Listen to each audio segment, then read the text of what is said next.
પરણી ગયા સાહેબ, મનોજ કુમાર પરણી ગયા. ઘરમાં પત્ની આવી એટલે હવે ઘરના બધા કામકાજ મારે શીખી લેવાના. આજે તાજો છે, પાછો આપી દઈશ.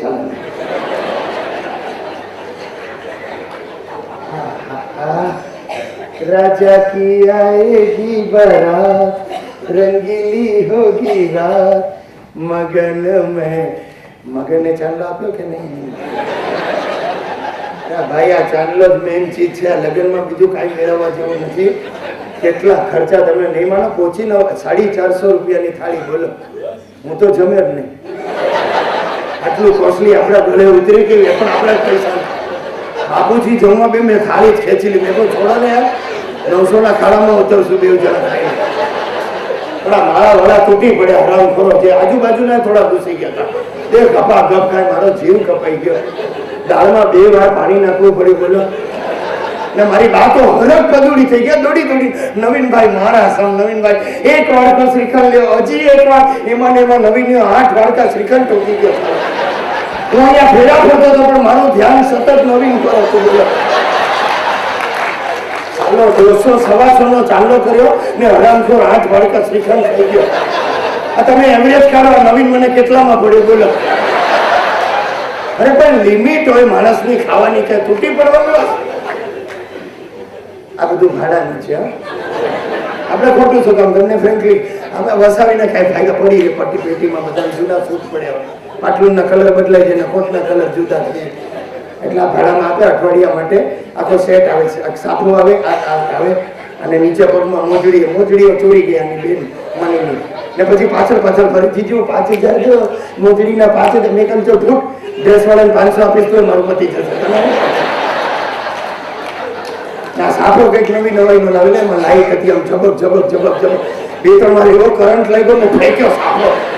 હા હું ફેરેલું તમે સાફા બાપા. ને અહીંયા તલવાર બાંધી હતી. હરામ ખોરો એટલી લાંબી તલવાર લઈ આવ્યા.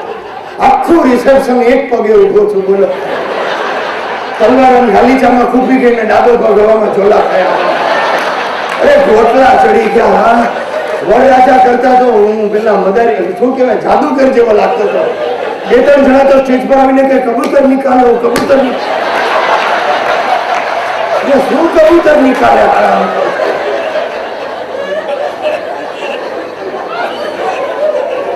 અને ભાઈ આજકાલ આ મેરેજમાં નાચવાનું બહુ વધી ગયું છે. મારા સાસરિયાઓ છે ડાન્સ કર્યો છે કે મેં કરીને અટકે નહીં. મને મેં કહ્યું ભાઈ હવે મારો સસરો આટલો જાડો, એને આટલો જાડો, શ્વાસની તકલીફ, એની પાસે આ લોકોએ ભાંગડા કરાવ્યા. બંને 2 કૂદકા માર્યા ને સફારીના 2 બટન તૂટ્યા. પેટ બહાર લબડી ગયું. મેં કહ્યું ગુજરી જશે તો અહીંયા ઉપાધિ થશે. અરે ને પંખા નાખ્યા ને પાણી છાંટ્યા ને કેટલું વાર. ને મારી સાસુ જોવા જેવી ભાઈ. લુકિંગ લંડન, ટોકિંગ ટોટલ બાડી. દુનિયામાં આટલી બાડી ભાઈ મેં જોઈ નથી.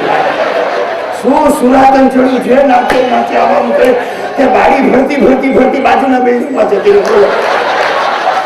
તેનો વોચમેન પાછો મૂકી ગયો. તમારી બાડી અમારે દુકાનને આવી ગયો. બોલો હવે શું પણ બાડીને. અને મેં તો બરાબર ધીરા પડો. હવે વળાવવાનો સમય થયો તો ધ્રુસકે રડી ચાલી. ને રડી ત્યારે ડાબી આંખના આંસુ આમ જમણા ગાલ પર. સંભાળજો જમાઈ રાત, મારી દીકરીને સંભાળજો. હું આ બાજુ નીકળી ગયો તો હાથ જ હલાવ્યા. કોને જમાઈ સમજતી મને હજી નથી ખબર. અરે થાકી જવાય ભાઈ. મગન કે ખાવાના છે આ બધું આપણે ભાવે યાર. આપણને તો પછી આદત નહીં લગી. ગપાટા મારીએ કઈક ભૂલી ગયો છો.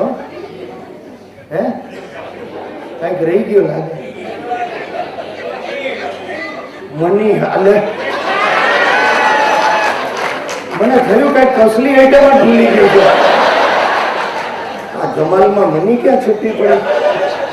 મરી ગયા. જો બાજુવાળાના ઘરે ગઈ છે ને ઉપાધિ સલાહ એટલા જબરા છે. જે લઈ જાય પાછું આપવાનું નામ જ નથી.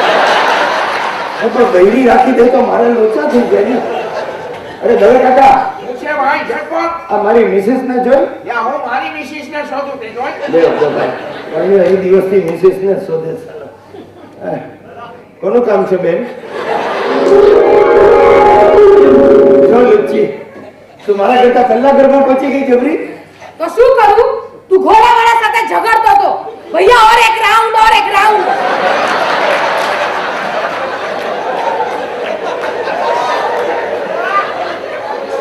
चला 1500 रुपया લીધા ઘોડાના.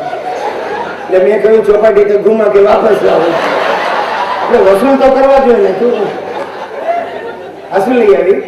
કેસરનું દૂધ, સૂકો મેવો, સફરજન અને પાનનું પીલું. હવે સત્યનારાયણ ની પૂજા.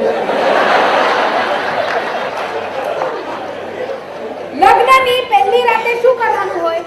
ચાંદલાનો હિસાબ.